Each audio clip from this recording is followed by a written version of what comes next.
नमस्कार, मी केतकी जोशी आणि आपण बघणार आहोत सगळ्या महत्त्वाच्या घडामोडी पण थोडक्यात। सांगलीत ऊस दरावरून पुन्हा एकदा स्वाभिमानी संघटना आक्रमक झाल्याचं पाहायला मिळतंय। स्वाभिमानी संघटनेनं पलूस अंकलखोप इथं ऊस वाहतूक करणारी 40 वाहनं रोखून धरली होती। यावेळी ऊस वाहतूकदार आणि स्वाभिमानी कार्यकर्त्यांमध्ये वादावादीही झाली। यानंतर दराचा प्रश्न सुटल्याशिवाय ऊस वाहतूक करणार नसल्याचं वाहतूकदारांनी स्पष्ट केलं।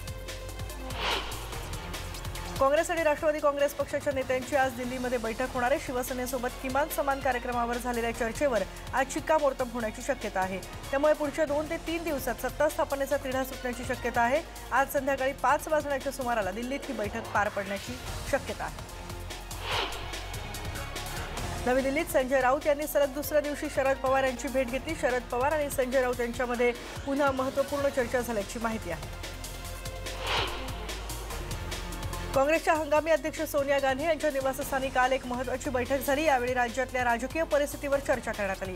या बैठकीला अहमद पटेल, ए.के. अँटनी, वेणुगोपाल आदी नेते उपस्थित होते। राज्यात महाशिव आघाडीचं सरकार स्थापनेच्या हालचालींना वेग आलाय, तर भाजपचे नेते सुद्धा या सगळ्या घडामोडींकडे बारीक नजर ठेवून आहेत। विशेषतः भाजपच्या केंद्रीय नेत्यांनी यामध्ये लक्ष घातल्याचं समजतंय। काँग्रेस राष्ट्रवादीकडून होणाऱ्या विलंबामुळे शिवसेनेमध्ये मात्र अस्वस्थता पसरली आहे।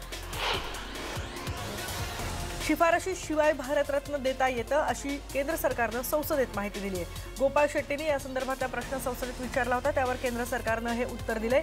सावरकरांना भारतरत्न देण्याविषयी केंद्र सरकार सकारात्मक आहे, मात्र आतापर्यंत या संदर्भात एकही प्रस्ताव आला नसल्याचं गृह मंत्रालयानं स्पष्टीकरण दिलंय। यंदाच्या संसदेच्या हिवाळी अधिवेशनात भाजप नागरिकत्व दुरुस्ती विधेयक आणण्याची शक्यता आहे। देशाचे नागरिक कोण या संदर्भात संज्ञा निश्चित करणारं विधेयक आज संसदेत मांडलं जाण्याची शक्यता आहे। मोदी सरकारनं त्यांच्या पहिल्या कार्यकाळातही हे विधेयक संसदेत आणलं होतं, पण राज्यसभेत हे विधेयक मंजूर होऊ शकलं नाही। नवी दिल्लीमध्ये आज संध्याकाळी 6 वाजता केंद्रीय मंत्रिमंडळाची बैठक होणार आहे। या बैठकीत कोणते महत्त्वाचे निर्णय घेतले जातात हे पाहावं लागेल, कारण राज्याच्या दृष्टीनं आर्थिक संकटात सापडलेल्या शेतकऱ्याला केंद्राकडून दिलासा मिळणं आवश्यक आहे। केंद्राच्या आजच्या मंत्रिमंडळाच्या बैठकीत राज्याच्या नुकसानग्रस्त शेतकऱ्यांना दिलासा मिळतो का हे पाहणं महत्त्वाचं आहे। सध्याच्या राजकीय स्थितीवर शिवसेनेचे पक्षप्रमुख उद्धव ठाकरे सगळ्या आमदारांची चर्चा करणार आहेत। शुक्रवारी मातोश्रीवर शिवसेनेची महत्त्वाची बैठक होणार आहे। महाराष्ट्रात सत्ता कारणामुळे राजकीय संभ्रमावस्था निर्माण झाली आहे, त्यामुळे आमदारांच्या मतदारसंघातल्या कार्यकर्त्यांमध्ये सुद्धा संभ्रम निर्माण झालाय। यावरच चर्चा करण्यासाठी मातोश्रीवर शिवसेनेचे सगळे आमदार आणि उद्धव ठाकरे यांच्यात थेट संवाद होणार आहे। सत्ता स्थापनेचा पेच अजूनही कायम आहे, मात्र येणाऱ्या काळात शिवसेना स्थिर सरकार बनवेल असा दावा संजय राऊत यांनी केलाय। ते मंगळवारी पत्रकार परिषदेत बोलत होते। यावेळी त्यांनी भाजपवर जहरी टीकाही केली आहे। ही भाजपच्या अंताची सुरुवात असून भाजपनं आपला सगळ्यात मोठा मित्र गमावल्याचं सुद्धा संजय राऊत म्हणाले। शरद पवारांना समजून घ्यायला 100 जन्म घ्यावे लागतील असं खोचक वक्तव्य सुद्धा राऊत यांनी केलं। आपापसात वाद केल्यानं दोघांचंही नुकसान होतं, मात्र ते वाद सुटत नाहीत असं सूचक वक्तव्य सत्ता संघर्षावर सरसंघचालक मोहन भागवत यांनी नागपूरमध्ये केलं।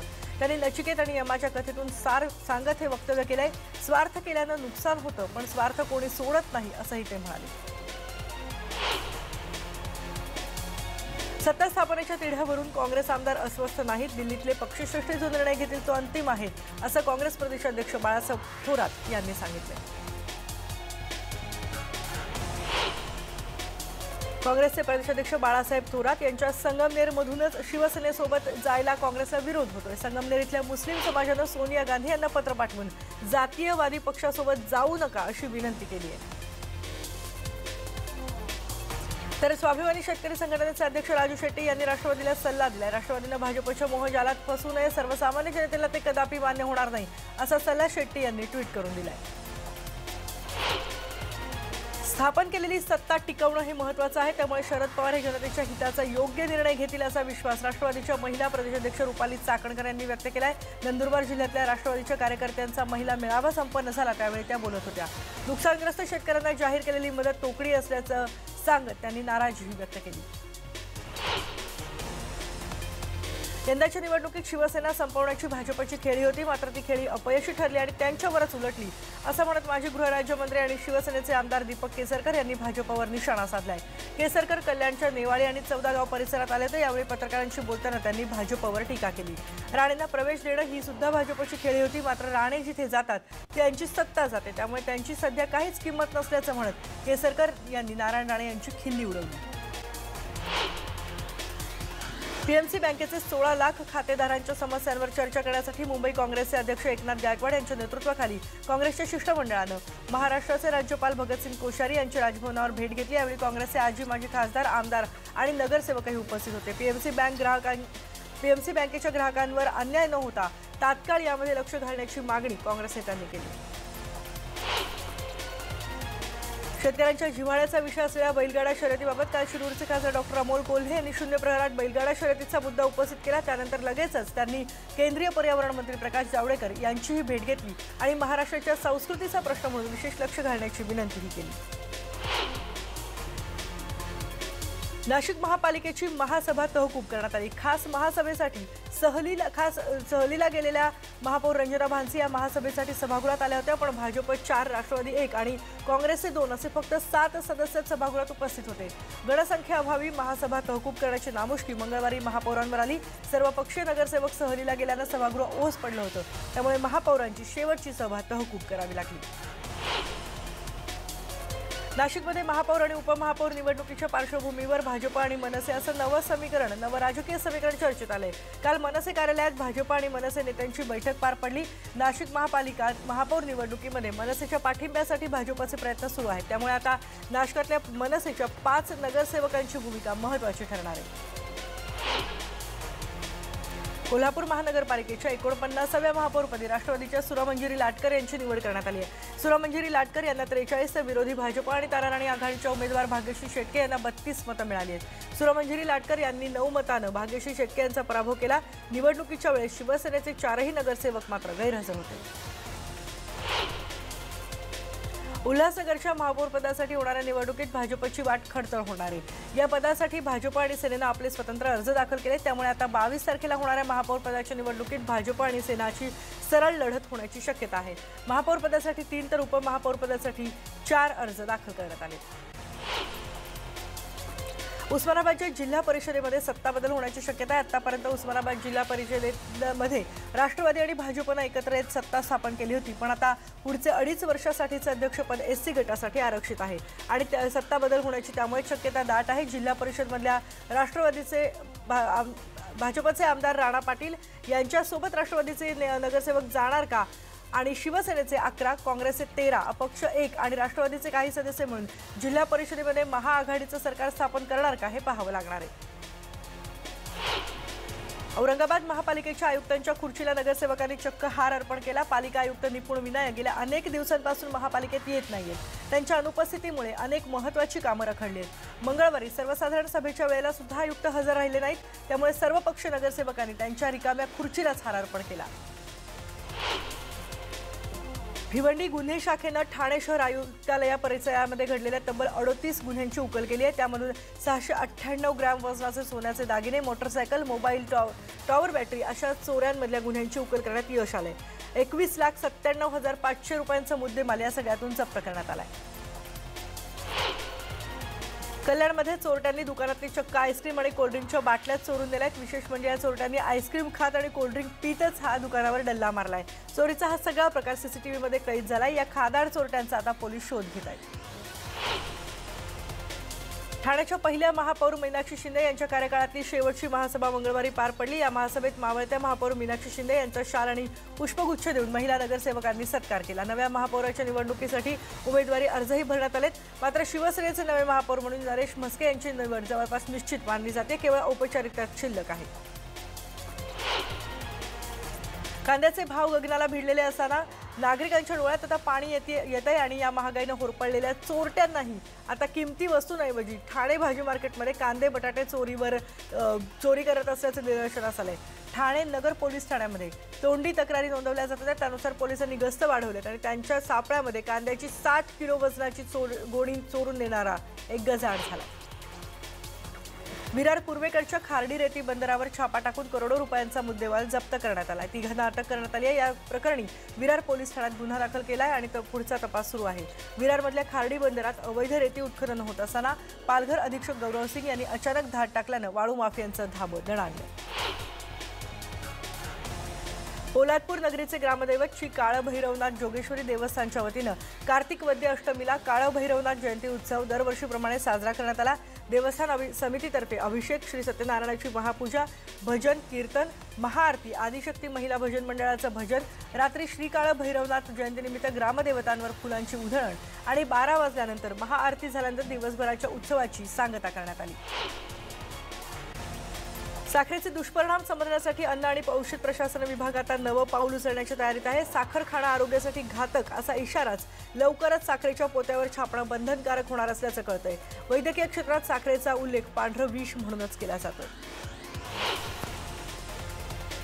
एसटी मध्ये आधुनिक सुविधांनी सुसज्ज असणाऱ्या गाड्या आता दाखल झाल्यात. या गाड्यांमध्ये शयन आणि आसनी अशा दोन्ही व्यवस्था असणार आहेत. एकीकडे एसटी कात टाकतीये अशा खासगी ट्रॅव्हल्सला टक्कर देणाऱ्या गाड्या आता या ताफ्यामध्ये दाखल झाल्यात.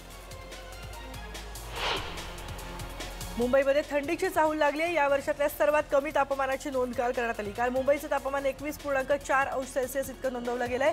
पुढच्या तापमानामध्ये अधिक घट होईल असा अंदाज व्यक्त केला जातोय. मुंबई पाठोपाठ जळगावचं तापमान 13.6 अंश आणि नाशिकचं तापमान 13.8 अंश नोंदवलं गेलंय. नाशिक शहरातल्या अहिल्याबाई होळकर पुलालगत असलेल्या पुरातन सुंदर नारायण मंदिराचं काम तब्बल 2 वर्षांपासून सुरू आहे. खासदार हेमंत गोडसे यांनी या कामाची सुरुवात मोठ्या गाजावाजानं केली होती. या पुरातन मंदिराच्या जीर्णोद्धारासाठी निधीही मंजूर झाला, कामही सुरू झालं. मात्र त्यानंतर अत्यंत मंद गतीनं हे काम सुरू आहे. पुणे गृहनिर्माण आणि क्षेत्र विकास मंडळ पुणे अंतर्गत पुणे आणि पिंपरी चिंचवड महानगरपालिका हद्दीतल्या 2190 सदनिकांची ऑनलाईन सोडत मंगळवारी पार पडली. पुण्यातल्या नेहरू मेमोरियल हॉलमध्ये हा कार्यक्रम झाला. सार्वजनिक बांधकाम विभागानं सुमारे 2000 कोटींची कामं स्थगित केली आहेत आणि निधी आणि कामाचा ताळमेळ बसत नसल्यानं कामं स्थगित करण्यात आली आहेत. या संदर्भात सार्वजनिक बांधकाम सचिवांनी विभागाला पत्र दिले. अर्थसंकल्पामध्ये नमूद केलेली पण वर्क ऑर्डर नसलेली कामं स्थगित करा असे आदेश देण्यात आले.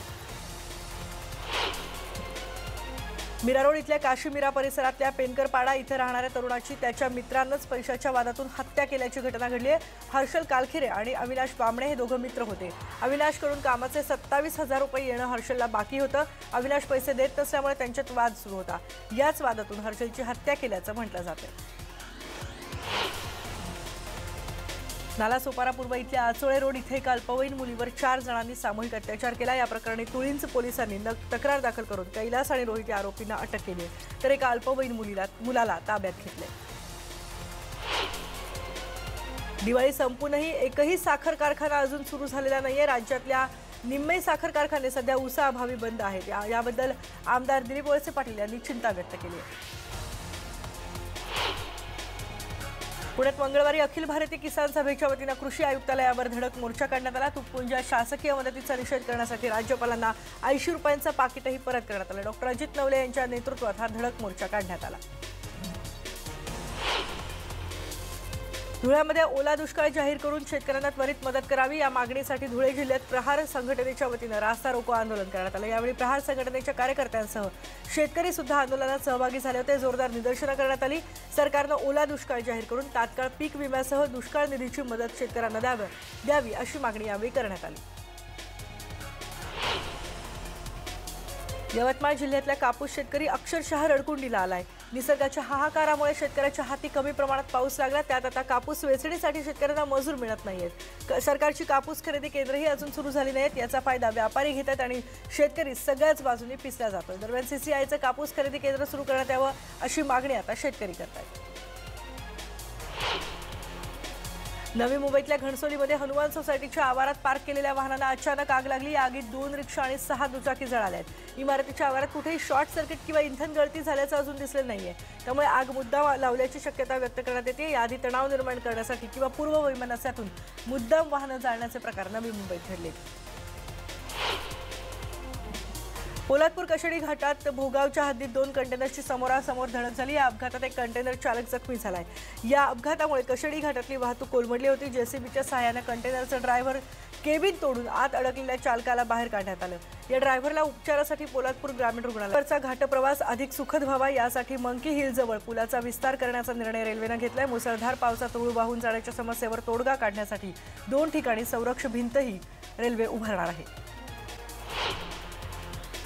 शिक्षकांच्या मागे पुन्हा एकदा अभियानाचा ससेमिरा लागलाय। शाळेत शौचालय दिन साजरा करण्याचा फतवा शिक्षण विभागाने काढला आणि त्या अंतर्गत चला पाहू या शाळेचं शौचालय असा उपक्रम राबवण्याचे आदेश शाळांना देण्यात आले।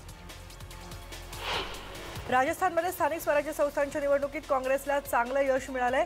काँग्रेसला 961 तर भाजपला 737 प्रभागांमध्ये विजय मिळाला। राज्यात 49 पैकी 23 नगरपालिकांमध्ये काँग्रेसची सत्ता आली आहे तर भाजपला 6 ठिकाणी सत्ता मिळाली आहे। इतरांना 20 पालिकांमध्ये यश मिळाले। हरिद्वारच्या ज्वालापूरमध्ये आयोजित केलेल्या कव्वाली कार्यक्रमात 2 गटात तुफान हाणामारी झाली। यावेळी दोन्ही गटांनी एकमेकांना खुर्च्या फेकून मारल्या। दरम्यान पोलिसांना यावेळी लाठीमारही करावा लागला। या प्रकरणी कोणत्याही गटाने पोलिसात तक्रार नोंदवली नाहीये। क्षुल्लक कारणावरून वाद झाला आणि त्याचं रूपांतर हाणामारीत झाल्याची माहिती समोर येते। भारत आणि पाकिस्तानमध्ये सध्या तणावाचं वातावरण निर्माण झाले। यामध्येच आता पाकिस्तानने भारतासोबतची टपाल सेवा अचानक बंद केली होती। यावर आंतरराष्ट्रीय निकषांचं उल्लंघन झाल्याचा आरोप भारताने केलाय। भारताच्या दबावानंतर पाकिस्तानकडून पुन्हा ही टपाल सेवा पूर्ववत करण्यात आली आहे, मात्र पार्सल सेवा अजूनही बंदच आहे। भारतात आता लवकरच फेसबुक पे हे नवं ॲप येणार आहे। गुगल पे, ॲपल नंतर आता फेसबुकने पैसे भरण्यासाठी नवी सेवा सुरू केली आहे। गेल्या आठवड्यात ही सेवा अमेरिकेत लॉन्च झाली। लवकरच ही सेवा भारतातही येईल। चिलीमध्ये सरकार विरोधातल्या आंदोलन सलग 33व्या दिवशीच सुरू आहे। चिलीत निदर्शकांच्या गटाने पुन्हा एकदा रस्त्यावर उतरत दगडफेक केली आणि काही गाड्यांना आग लागली। या दगडफेक करणाऱ्या आंदोलकांना पांगवण्यासाठी अश्रुधुराचा माराही करण्यात आला। रशियामध्ये होत असलेल्या तुफान बर्फवृष्टीचा फटका वाहतुकीला बसलाय। बर्फवृष्टीमुळे अनेक रस्ते बंद झाले, दृश्यमानताही कमी झाली। सायबेरिया भागात जाणारी अनेक विमानं रद्द करण्यात आली आहेत। प्रशासनाकडून रस्त्यावरचं बर्फ हटवण्याचं काम युद्धपातळीवर हाती घेण्यात आलंय। मॅरेथॉन स्पर्धा नंदुरबारमध्ये सपशेल अपयशी ठरली। आदिवासी विकास विभागाच्या 1-2 आश्रमशाळेतल्या विद्यार्थ्यांसोबत शासनातल्या निवडक अधिकाऱ्यांच्या उपस्थितीत ही मॅरेथॉन पूर्णत्वास नेण्याचा सोपस्कार प्रशासनाने केवळ पार पडला। शौचालय बांधणीसोबत त्याच्या वापराबाबत प्रचार आणि प्रसारासाठी मॅरेथॉनचं आयोजन करण्यात आलं होतं, पण असे कोणतेच उपक्रम मॅरेथॉन स्पर्धेत सहभागी करण्यात आले नाहीत। अकोल्यातल्या डॉक्टर पंजाबराव देशमुख कृषी विद्यापीठामध्ये राष्ट्रीय स्तरावरच्या पश्चिम विभागीय विद्यापीठांच्या खो-खो स्पर्धेचं आयोजन करण्यात आलंय। आजपासून या स्पर्धांना सुरुवात झाली आहे। या स्पर्धेसाठी 5 राज्यातून महिला खो-खो संघांनी आपला सहभाग नोंदवलाय। ऑस्ट्रेलियात मार्श कपमध्ये युवा खेळाडू कॅमेरॉन वेलेंटीनं उत्कृष्ट झेल घेतलाय। व्हिक्टोरिया आणि दक्षिण ऑस्ट्रेलिया यांच्यात झालेल्या सामन्यात 28व्या षटकात व्हिक्टोरियाचा फलंदाज ॲरॉन फिंच आणि पीटर हॅड्सकॉम्ब मैदानावर फलंदाजी करत होते आणि षटकाच्या 5व्या चेंडूवर दक्षिण ऑस्ट्रेलियाचा गोलंदाज केन रिचर्डसन यानं हॅन्ड्सकॉम्बला अतिशय स्लो चेंडू टाकला। पीटरनं मिडऑफवरून फटका मारण्याचा प्रयत्न केला। चेंडूपासून वेलेंटी थोडा दूर होता, पण तरीही हवेत उडी घेत त्यानं भन्नाट असा झेल घेतला। टीम इंडिया आगामी कसोटी सामन्यासाठी कोलकातामध्ये दाखल झाली। यावेळी टीम इंडियाचं पारंपरिक पद्धतीने स्वागत करण्यात आलं। बांगलादेश विरुद्ध गुलाबी चेंडूसोबत डे नाईट असा कसोटी सामना होणार आहे। हा ऐतिहासिक कसोटी सामना खेळण्यासाठी टीम इंडिया उत्सुक आहे। गुलाबी चेंडूसोबत डे नाईट कसोटी सामना खेळणं टीम इंडियासाठी मोठं आव्हान आहे। गोव्यामध्ये इफ्फी अर्थात भारतीय आंतरराष्ट्रीय चित्रपट महोत्सवाला सुरुवात झाली आहे। इफ्फीत यंदा 76 देशांमधले एकूण 300 चित्रपट दाखवण्यात येणार आहेत। उद्घाटन समारंभात icon of golden jubilee award हा विशेष पुरस्कार सिनेसृष्टीतले दिग्गज अभिनेते रजनीकांत यांना तर फ्रेंच अभिनेत्री इझाबेल ह्युपर्ट यांना जीवन गौरव पुरस्कारानं सन्मानित करण्यात येणार आहे। बॉलिवूड अभिनेत्री मलायका अरोरानं नुकताच रिक्षानं प्रवास केला। एवढ्या महागड्या गाड्या सोडून ऑटो रिक्षानं प्रवास करण्याची वेळ तिच्यावर का आली ते ठाऊक नाही, पण नेहमीप्रमाणे तिचा हा प्रवासही सोशल मीडियावर चर्चेचा विषय ठरला। भारताचे स्टार बॅडमिंटनपटू सायना नेहवालच्या बायोपिकमध्ये प्रशिक्षक पुलेला गोपीचंद यांच्या भूमिकेसाठी अभिनेता मानव कौल याच्यावर शिक्कामोर्तब झालंय। मानवनं त्याच्या व्यक्तिरेखेचा फर्स्ट लुक नुकताच सोशल मीडियावर शेअर केलाय।